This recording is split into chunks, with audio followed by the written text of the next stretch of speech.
All right, welcome to the Take Your Health Back Now podcast.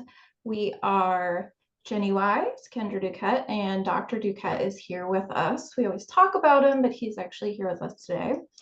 We're all experts in eliminating symptoms of chronic disease, especially restoring health. We use a natural root cause approach. Dr. Duquette is our staff doctor in our private one-on-one practice, and then he also consults with our preventative health practitioner training. That's a mouthful. So he is kind of the doctor brains behind all of our programs. So we're going to have him talk about gallbladder today. Exciting topic. It's actually been really, I don't know, I've heard a lot about it so far in the new year. I don't know if it's because of the holidays, people have been experiencing more issues, but it's been coming up a lot. So we thought we would talk about it. Yeah, it's definitely an epidemic. I mean, it's more and more people are having gallbladder issues and they're quick to take it out. And, because it's an expendable organ. And anyway, it's they a don't big usually problem. They usually don't take out life. Nobody says, well, your heart's gone bad, we have to take that out. Right. It's the gallbladder, it's the uterus, it's the thing that you can live without, but probably not so well. Right. And even though they can take it out and you can still live, doesn't mean that it didn't have a function in the first place. I mean, there's a purpose for everything in our body. Yes. So that gallbladder is a big issue. So kind of take it away.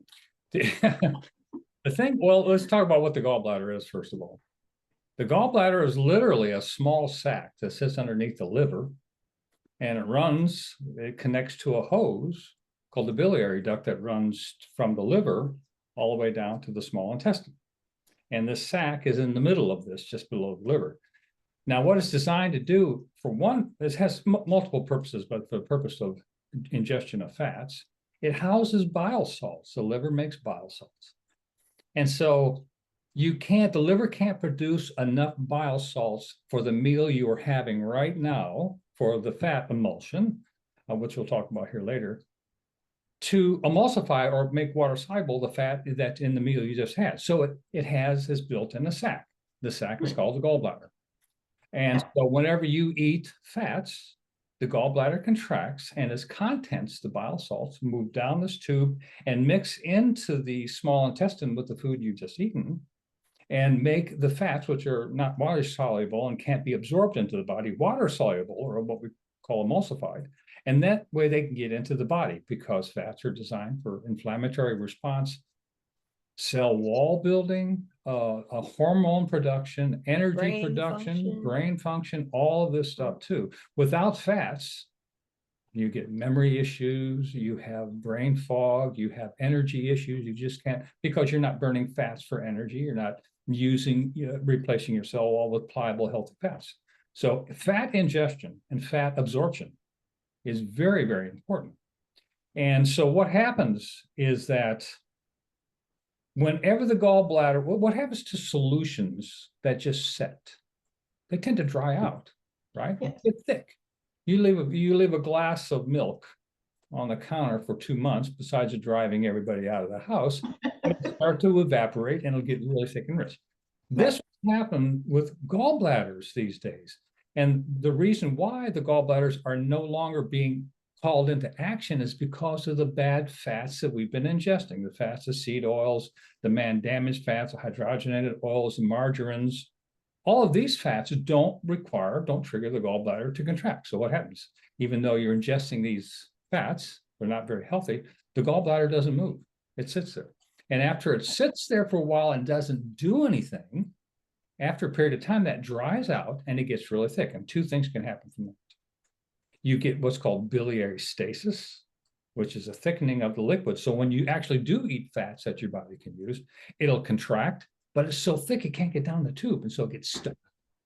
And the problem with that, not only is the bile not getting down there in that, it's also a common bile duct for the pancreas. So the pancreas can't get its pancreatic enzymes in there either. So this is a serious problem.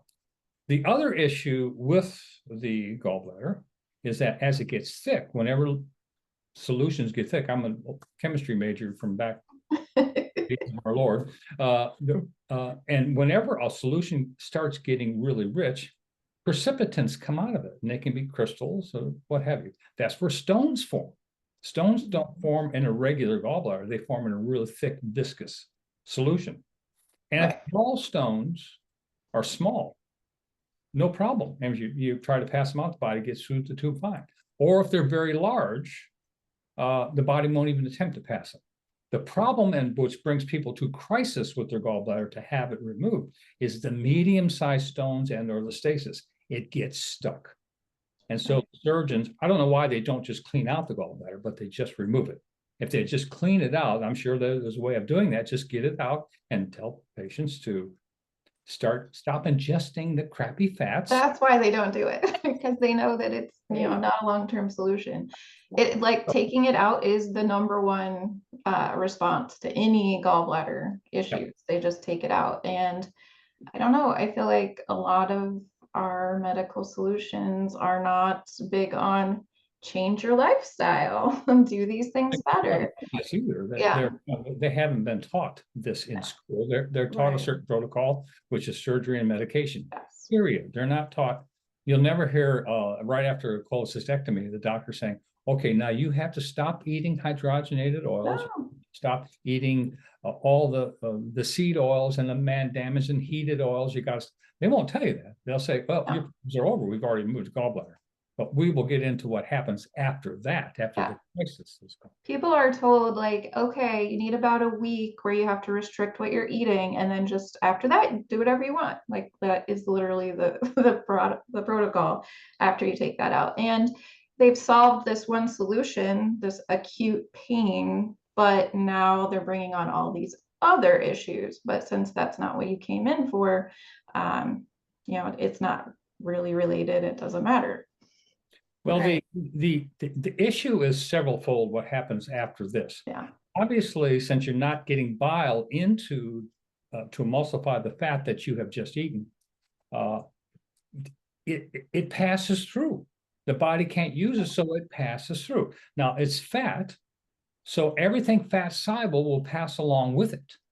That's vitamin A, vitamin D. Maybe this is why vitamin D insufficiency is so high. Vitamin E. All the other healthy fats that you've just eaten too, they all get passed straight through into the bowel, where they tend to putrefy because of the bacteria. It's raw fat hitting this bacteria. And then you get what's called staturia, which is fatty stools. And you'll know them because they're very odoriferous, they're very loose, they're very light colored, and they float on top. That is stick to the side. You might see an oil slick on the top of the water. And you may think, well, that's just a small price to pay for not having a gallbladder. But you're not looking at, if you don't absorb your fats, your energy is not being there because fats are burned in the cell's mitochondria for energy. Cell walls are being made. You have fatigue, you have brain fog, memory issues, immune response issues, hormonal issues, all related to the fact that you're not getting the fat in because you don't have the gallbladder to do it. Yeah, fats get definitely like a bad reputation. People think, oh, all fats are bad, you should avoid them. But it's because, like you mentioned, most of the fats that people are ingesting are terrible and they're not digested properly. But those good fats are so important, and people are missing out on that, even if they don't have gallbladder issues. You know, where people are avoiding those all the time. It's a whole, you do a whole other podcast on that. But if people were eating good fats in the beginning, as opposed to the bad fats, they wouldn't have the gallbladder issues in the first place. It's not a fat issue. It's not a genetic issue. It's none of that. It is a lifestyle issue. No fat. You need a lot of fat. You need ample fat, but good fats, like good quality, good source, cold pressed olive oil, coconut oil, avocado oil, tallow. Are we having lunch? Meat. Yeah, I know. Hungry. Things like that. Just avocados in general, anything that's high fat, but a good fat. We need for a healthy body. But it's the type of fats, and it's also the fact that people aren't moving. There's no movement. People are very stagnant. They're sitting. so much of the time. Right. And we're so full of toxins that our liver is already overworked. So Right. it's malfunctioning, and then it's trying to help this other organ that's also malfunctioning. Nothing works in a vacuum. Everything in your body is connected. We are an entire system. Exactly. Well, we're not in a functional medicine practice. We're obviously not pro non-emergency medications. We're obviously looking for the root cause. And the gallbladder is one of those things. I'm not a big supplement person either, only supplementation. I'm a big diet lifestyle, what you eat, drink, and think person. However, when it comes to the gallbladder, once you've had it removed, Right. now you have to take action. And the action to that can be relatively simple. You can take supplements of bovine bile, and they come in different, you take 1 or 2 of these capsules before each meal, especially when you eat fats in a meal, which you should be doing at every meal. How are you going to know it's going to work? You dose up until suddenly you notice the statorrhea has gone away. You don't have frothy stools. They're well formed, they're brown, they sink to the bottom of the stool. That means you're absorbing your fats. That means you're not getting rid of all your fat soluble vitamins like A, E, and D. You're absorbing all the minerals that go along with it. Everything is working better now that the fat's coming in. You're making healthy brain cells because of it. So your fatigue will start getting better. Your brain fog will start getting better. Nobody relates that to the gallbladder. They just think, I've had my gallbladder out. I've got diarrhea. No big deal. It is a big deal. It's a huge deal. You can't remove anything from the body without there being a consequence. Yeah, and they're not told, like, people after the gallbladder is out aren't there, none of this is explained to them. Like, they're not told that, hey, you should supplement with some bile salts because we took them all out. No, none of that is conveyed. Right. Well, the best thing they can come up with is the medical establishment has said, well, if you're having problems, eat less fat. Yes, right. Just avoid those things. That's all of this problem. You won't have so much fatorrhea or statorrhea. That's you don't have so much of that anymore, but you're also getting good healthy fats and everything that comes with the fats. For example, let's take out a good source of fish oil. Fish oil has receptor sites in the fat itself for vitamin A and vitamin D, and that fish oil gets in through the intestinal tract right to where the immune system are, and the immune system cells have receptor sites for vitamin A and D. So this fat transports those vitamins right in so it can support your immune response. Right. So it's hugely important to get that in. And it's really simple to resolve the problem. If the 2 things you can do, other thing I didn't mention for our solution, you can build a time machine, go back, stop eating the crappy fats, and you just get the information, stop eating the crappy fats. You never have an emergency and go in and get your gallbladder removed to begin with. Yeah. It will work just fine for the entirety of your life as long as you treat it good. Right. And you are right about the liver. Once you start putting stress on the liver has over 400 functions. This is just one of them. And when it's busy doing something else and it's got to make a lot of bile and try to get it down into that, it misses the mark. The food's already passed through. The fat's already passed through. And all the nutrition from the meals in front of that. Let's say you had a big fatty meal in the evening, but in the lunchtime, you had this great big organic salad. Now that's been digesting for a while. Then you go and you ingest something that's got a lot of fat in it. Your body's saying, nope, push it out. So not only does it push the fat out, but it pushes all that other good food you had the meal before all the way out to the large bowel. So you don't even get those nutrients. So it's and then you're experiencing brain fog and inflammation. And unfortunately, most people, when they have an acute gallbladder problem, are later middle-aged. So then they take out the gallbladder, and then all these other symptoms start happening. And a lot of people are told, oh, that's just aging. You're just, getting old. You're just getting old. Like, it doesn't even get tied back to it because nobody ever told you. Right, exactly. The main thing, we always say, take a proactive approach. Start early before you have an emergency. I thought of a good analogy today with all of the forest fires tragedy out in California right now, you know, if you wait until you've got this big fire burning and then try to come up with a plan, I think you said that this morning, Mhm. you know, that's too late. Right. You know, coming up with a plan as a precursor, as a proactive approach, no matter what it is the best route to take. So, you know, living a lifestyle that is conducive to a healthy gallbladder, Mhm. eating good fats, eating, you know, good nutrients, movement throughout your day. Removing environmental toxins so that your liver is functioning properly, so that it can support the gallbladder. This is what I don't understand. If you go in and they remove your thyroid, they do not tell you, well, see how you do without it, and then give us a call. Right. They say, oh, you're missing something. So they're going to give you levothyroxine or something, you know, for to make up for the lack of thyroid hormone. They don't think that's true for the gallbladder. It's like, well, the gallbladder is no big deal. It's just this useless organ that sits there. It gets clogged up. It's problematic. Just remove it. You can live without it. You can't live without your thyroid. You can live for a while very badly without the gallbladder, but everything has a purpose. So I don't know why they don't go, you know, say, well, okay, look, we took this out. You came in here with emergency. You needed it taken out. I get it. You've gotten yourself in that position. Now what do we do? Say, well, you can take like a, what's kaopectate? Is that what it is for diarrhea? I mean, they might recommend, well, if you have loose stool, take a stool hardener or something like that. Bad idea. You do not want to do that. No.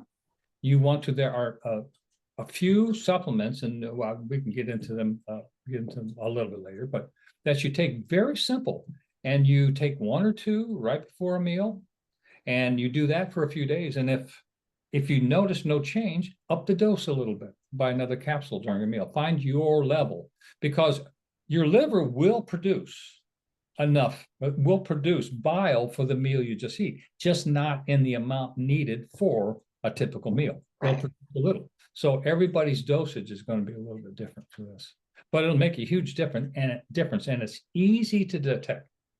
Look at your stools; they become normal again, what you would consider normal. And then give it a little bit of time, let your metabolism start to utilize burn fats, which most cells prefer to burn fat over carbohydrates and proteins anyways. Then suddenly you're going to notice your energy level is going to get back up. Your weight's going to get back up, or not get back up. Your weight's going to stabilize. You're going to have less brain fog, less memory issues. Your immune response is going to get better because now you're absorbing the fats that carry the vitamin A and vitamin D into an area of the bowel called the lamina propria, where the immune system resides, just inside that one cell layer thicker of colon cells. Yeah. And the gallbladder is one of those things that it's not like, you know, you broke your finger, you can see it, it hurts. You don't have a lot of pain. You don't have a lot of like symptoms in that spot. Like you're not having a lot of issues there that you would tie it to. So it's not something that a lot of people think about ahead of time. So there's not like, you know, we're saying this, you know, is fibromyalgia, this is colitis. Like you can point to things. Generally, gallbladder issues, people don't really know they're going on until they're in that emergency situation. So this is really one of those that you have to look at your lifestyle overall. You have to clean up your diet. You have to be doing all the things so that you don't get to that point, because there's not like a buildup or an in between. Like you're good or you're not with. You know, the one more insidious issue is they years ago they've linked dietary fat intake with colon cancer.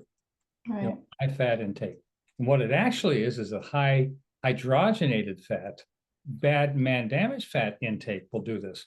Well, if you don't have a gallbladder, your fats are passing directly into the bowel and destroying the healthy bacteria, and a lot healthy bacteria in the bowel produce a small chain fatty acid called butyrate. This butyrate is what those cells of the bowel use to function properly. That's how they stay healthy.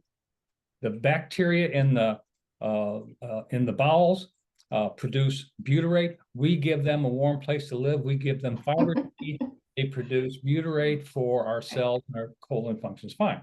Well, if you go in there with high fat, you're going to kill off a lot of those microbes that produce this butyrate. Now those cells aren't going to have the fuel they usually have, and they're not going to act very well. They're not going to be able to detoxify themselves. They're not going to be able to replicate a healthier cell, and which lends itself to more insidious type of conditions like colorectal cancer. So there are further down the line problems with this. It's no different than if you were to drive in your car and you hit a pothole. You're very, very familiar with this kind of stuff.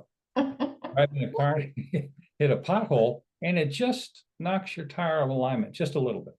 And you can hear it, but no big deal. Well, you keep driving it because you don't want to deal with it. Well, over a period of time, suddenly your tires start wearing off. Suddenly the suspension isn't working as well anymore. You're getting worse gas mileage. There's a lot of downstream things that can happen from one little change. Right. So, but that's what chronic conditions are. It's over time, little bit, and you can always tie them into a car. I don't know how we do that, but we always see the car. That's always the car. You have the tree up there. I took the trees to our new office. Trees are gone. But what were you gonna say? I was just gonna say, so that if you have had your gallbladder removed, clearly there is, it's removed.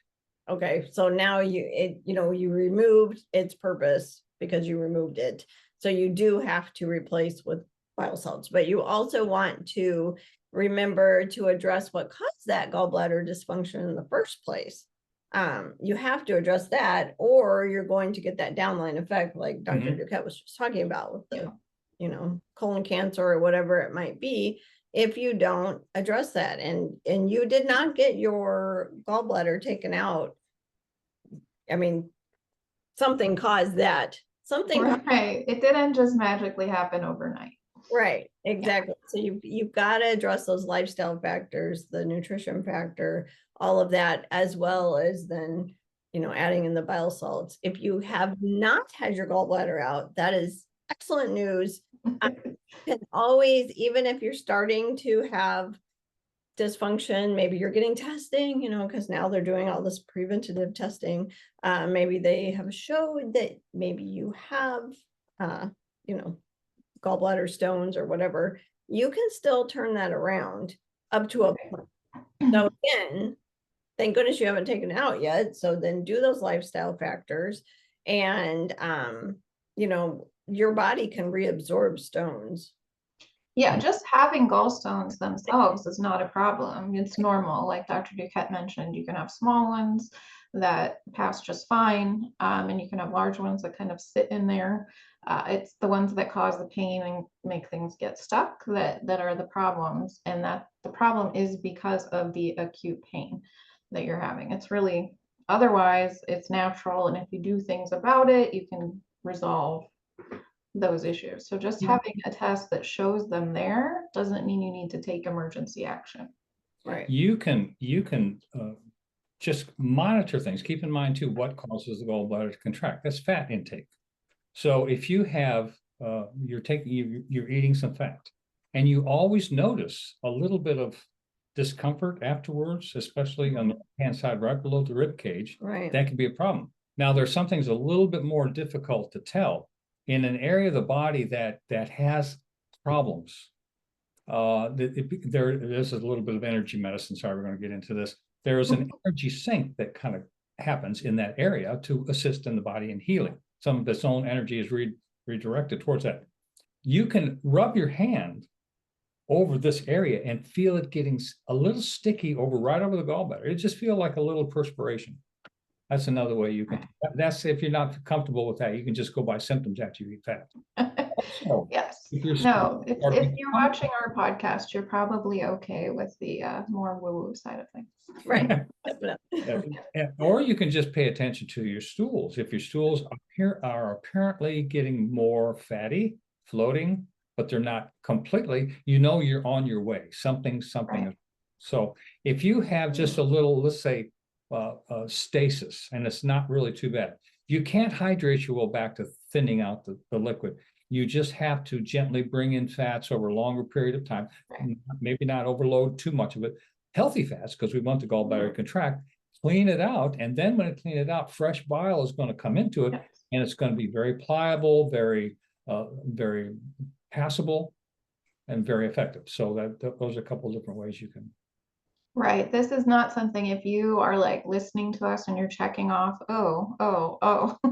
I have decided I have gallbladder issues. You don't want to run out and do like one of those big cleanses, that are pushed for things like this, because you're going to cause a bunch of toxins to come out. You're going to cause acute issues. It has to be gentle, long-term lifestyle change. Yeah, like if you were to, as you should be ingesting fat, ingest it in small amounts throughout the day instead of large amounts during each meal. Just a little, like for example, if you're going to take some fish oil, which I would recommend. If you take fish oil, take a liquid fish oil, and just take a half a teaspoon, and then halfway in the day, take another half teaspoon. Monitor how you feel. If you notice you're getting some discomfort, back off on that a little bit. What we're trying to do is trying to assume that the liquid is still passable, but if you put a big demand on it, it's not going to get out, it's going to get stuck.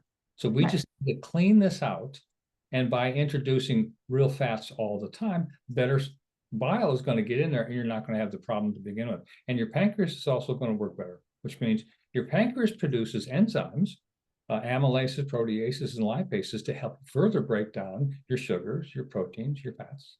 So pancreas is kind of important. Right. I think everything's kind of important. Right. And how does having no gallbladder affect your pancreas? Well, if the tube is clear, it'll be fine. But no gallbladder, now it's all up to the lipases in the pancreas to do all the fat absorption, and it doesn't work. That's why it passes straight through. The pancreas lipases are designed to break the fat into smaller constituents, not get it absorbed. It has to be water soluble. That's what bile is for. Right. That's a big one. So all of you people that are watching that have had your gallbladder removed, yes, sorry about that.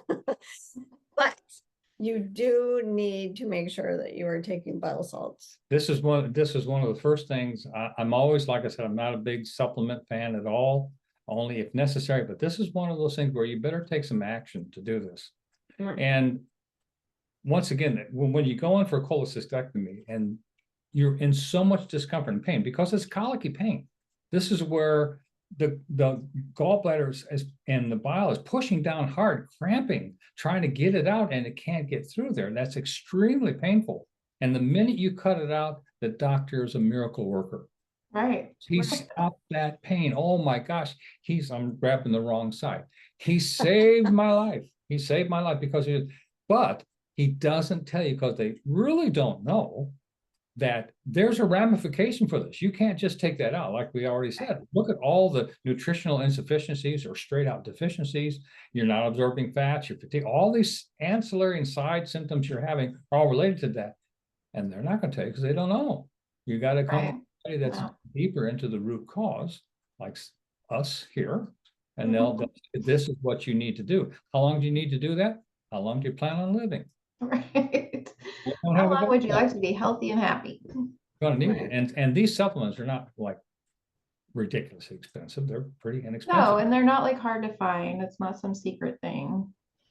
Right. It's just that the knowledge isn't out there. Right. But just remember, that is still a Band-Aid fix. It's an important Band-Aid fix because you are missing your gallbladder. You need that. But it doesn't mean it solved all your problems. You still have to fix that diet, lifestyle, environment that came in the first place that caused that. And always remember too that acute means immediate, very short term, like you get an acute pain. That's when your gallbladder, like everything's over the years has gone so wrong that all of a sudden now you're in so much pain, and pain is the big motivator. So now you're in the emergency room, and taking your gallbladder out is an acute, like what Dr. Duquette was just saying, it's an acute measure to eliminate that pain. But a chronic, over the years, lifestyle led to that condition. So you still have to, chronic means a Mhm. long time, slowly. You still have to, no matter what, even if you're missing your gallbladder, you still have to change that lifestyle in Well- order to help everything else, maintain your health. If you think about the innate intelligence of the body, what would keep the body's gallbladder? The body does talk to each other. I mean, these organs are in direct communication with Yes. each other, Right. just like we are here. They talk to each other. And when a fat comes into the stomach and then starts hitting the small intestines, and just think how bad of a food that has to be for the body to go, do not absorb that. Do not Right. absorb this. Danger. We For sure. can't use this. So let's not Yeah. produce any bile down there to get it. Let's just hold on to the bile. It's not real fat. We want it to get out of here. So next meal, don't eat this again. Well, guess what? The next meal you do again. And the gallbladder. Right. And your body's like, hey, what else do we need to do? This is a big sign. So whatever makes that organ go bad will make a lot of other things go bad over time too. So you can turn it around, even with your gallbladder removed, you can turn it around with the addition of the gallbladder salt.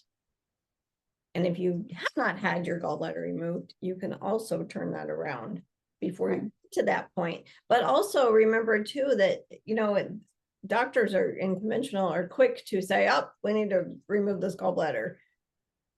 Yeah. Think about that. Say with yourself, go with your intuition and really look into that a little further, because you may not be to the point. You can get to the point where, yes, that, Emergency option is your option. but I would love to know the percentage of gallbladder removals that really were not to that point and did not need to be removed. So just, I bet that it's increasing. I bet with all of our, testing now, where we do ultrasounds and we do imaging and we do testing to see, genetically, da da da da da. I bet people find out more ahead of time. I feel like this one in the past, it really was only when it was acute pain that people would even talk about it, go to their doctor for it. And it's also one of those things that's more common for women, and in conventional medicine with women, it tends to just be take it out, take it out, take it out, more so than with male issues. In medical, they used to yeah. call the 4 F's. What was it? Female, fat, fertile. We're talking 40, 50 years ago. And maybe over 40. 40 to 50, those are F's too. Yeah, the type of person that usually gets gallbladder is in that they're usually female, usually 40, they're usually a little overweight, right, and they're probably a little overweight because they're not processing fats right, which is why, because their gallbladder's not working. Right. And their diet's not great. Right. And I don't know if it's really more females now. There's a lot of men, but also remember that a lot of times the female statistics are higher because females tend to take more of a proactive approach. They're looking for prevention, whereas the man, I'm fine until right. Till his eye falls out of the socket, and then he goes, well, I better go see the dentist. Yeah, exactly. Yeah. And it's also, I think the follow-up kind of falls into that solutions too. Like, everyone has a thyroid. We need to fix it so that it works the same way, but like hysterectomies, they also don't give you solutions to do anything after that's come out. So gallbladder kind of falls into that, just deal with it. I had appendix too. A Japanese roommate of mine. He was from Nagoya, Japan, when we went to chiropractic school. And we were just talking one day, and he said, oh yeah, he said, I had my appendix taken out before I came to the States to go to school. And I said, did you have an attack? He said, no. I said, why did you have it taken out? He goes, well, it's more costly over here to have it removed. So just in case, preventatively, I just had my appendix removed. And I said, you should have had him taken a look at your brain too. Right. Well, there probably wasn't a whole lot to remove of if that was his solution. That was his rationale. It's cheaper over there, so I'll just get it done ahead. Right. In case. Yeah. Yeah, and again, it's that whole inversion that we talk about a lot. So prevention, when we talk about prevention, we're talking about steps that you can take so that you never get to that point where Right. things goes bad, your thyroid goes bad, your gallbladder goes bad. That's true prevention. Yeah, As we long- want to prevent dysfunction at Yes, all. but this conventional, like what Jenny was saying just a few minutes ago, now conventional medicine the last few years has gone to this prevention model where prevention is going in and having testing so they can look for something and then they can tell you. But that's Right. not true prevention. No, that's called early detection. That's called early Yes, and detection. they're trying to like scare you. Like what they're preventing are these like catastrophic things. They're not preventing dysfunction so that you can thrive. They're saying like you have to do this emergency thing because we have to prevent life-threatening cancer because we see in your genes that you might be predisposed to it. Right. Or if they do some kind of scan test, whatever it is for the gallbladder, and oh, it looks like you do have a little bit of gallbladder dysfunction, so we should just remove that. But that's not prevention. You've got to take a step back. Again, it's about, using your common sense and just your own discernment. Step back and think about that. That is not prevention. It's you take yourself That Fear. for health, that's one way you can tell which practitioner to hire is the one that gives you options. Right. If they say that your only answer out of this is surgery, we mean there's no other thing that we can try at least before nope, that's the only answer we have. And if you don't get that done, this is going to happen, this is going to happen, move on to somebody else. There are always options. Right. For sure. Right. Unless of course you're in an acute crisis, then you're already in the system whether you know it or not. You gotta be. It's an emergency at that point. And that's another terrible thing. When you're in that emergency situation, you don't get a choice. You don't get to pick your practitioner. You don't get to decide who's doing surgery on you. It's who's available. Yeah. And you don't even care at that point. No. And once you can always turn things around until you can't. There is always a point where you do, you have broken something down so far for so long that yes, you finally maybe get to that point where no return. There is no return. But up until that point, there's always a chance that you can turn it around. So if you're in that acute situation, maybe that is your only option. And these are like certain things that you can't turn around. So we're talking about like having the gallbladder out. You can always make improvement overall. Like if you are alive, you're not to a point where you can't make improvement until you die. Like that's the point. Like there's always a way to improve your overall quality of life. Well, let's take the scenario of you realize something's starting to go bad. Maybe your biliary enzymes are up, something you did, that's one of the way they test for it. And this hasn't gotten to a crisis point yet. And so you understand that this has just been poor ingestion of man-damaged hydrogenated oils and bad fats that have led to this, maybe too much sugar too, eating, a lot of sugar can also contribute. And so you decide to change that, but you have stones. Well, around those stones in the gallbladder, assuming that they're very small or maybe very, very big, there's solution. And you could liquefy that. You can get that to go out very slowly. So you temperament the amount of fat that you take in with every meal. Still taking fat, maybe 5 or 6 smaller meals with a little bit of fat every day. So you're not stressing that system. And before too long, you're going to have in the gallbladder, you'll have stones, but it'll be at a normal solution. That's what gives them the environment to start to reabsorb and dissolve. Right. And I would not suggest if they have lipotrophy or anything like that, like they do for the kidney, they get those blasted, to it. Now you have shards of stone. Oh, yeah. So you do not, they do that too. you do not, I don't know if they do that with the gallbladder. They shouldn't do that. I think do it's that with much kidney. easier just to cut it out. Right. Another thing too is if you get a small stone, this is crisis too, because everybody has an understanding what colicky pain is. It's not comfortable. You get a stone stuck in the biliary tree, that could get infected very fast and rupture. Now you got peritonitis.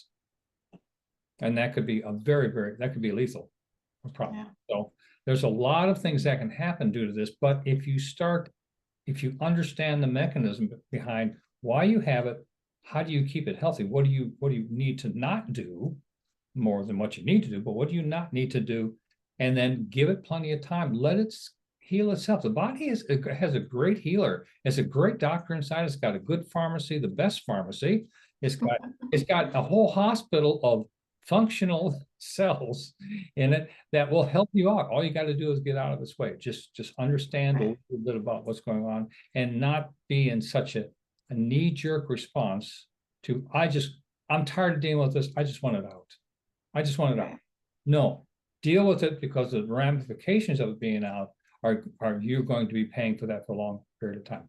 So, Your whole life. Yeah, your whole life. Yeah, and this is gallbladder. Why, one of the reasons we want to talk about it. A lot of people don't understand it. They don't know what it is. People are told you don't even need that. So this knowledge is that first step. So hopefully this information, makes sense. We've presented it in a way, I think, that's really easy to understand. So you should have a good concept of what the gallbladder does and then what you're doing to affect it. And that's the important part. So number one, how to prevent. Yeah. And then number two, if you have it out due to a crisis, there are answers for you. Yes. And to solve the problems that are coming downstream from that. Yeah. So you do have to take, in order for everything else in your body to function properly the rest of your life.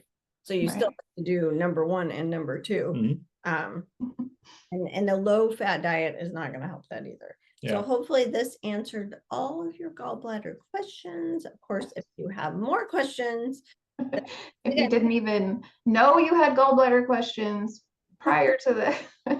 When I was looking for the last several years and noticing as the intake forms are coming in, more and more under the surgical surgeries, more cholecystectomies, gallbladder removed, more and more of those. Yeah. I think there's a real reason, because I think the food sourcing is getting worse, the fat sourcing is getting worse. Yeah. Also, the medical industry is quick to cut. Right. You go to a carpenter, he's going to nail something. You go to a surgeon, he's going to cut something. And so this is what they do, and they're very good at it. And it's not going to kill you. You will thank them immensely. You're like, oh, I feel so much better.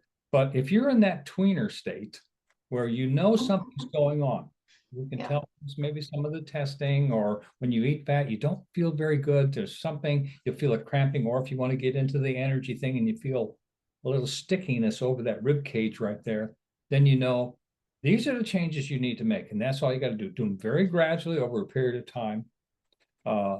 Taking your fat, and just give the body the opportunity to take care of itself before you cut it open. Because anytime, whether for good news or good intentions or not, anytime you are cut into and something is removed, the body does not interpret that as you trying to help them.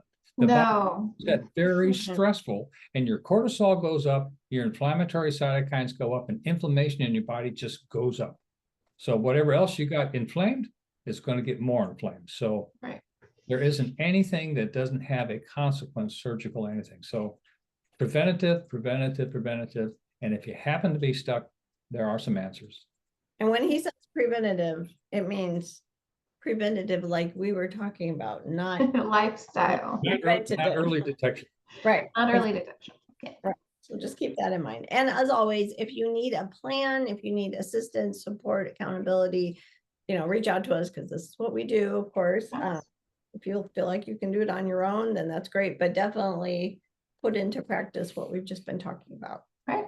And remember that you can always share this with someone if you feel like maybe they're having these kind of issues. We are here to spread the information to anybody and everybody. So, feel free to like and share. And again, if you're watching on our podcast, on our YouTube, or listening on any of the podcast platforms, you can always join our private Facebook group, and then you can get these a little bit early and you can interact with us while we're here live. Right. Okay, everybody.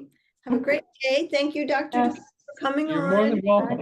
Very much. Hopefully we'll see you more often. Yeah. I'll be. Bye. Bye.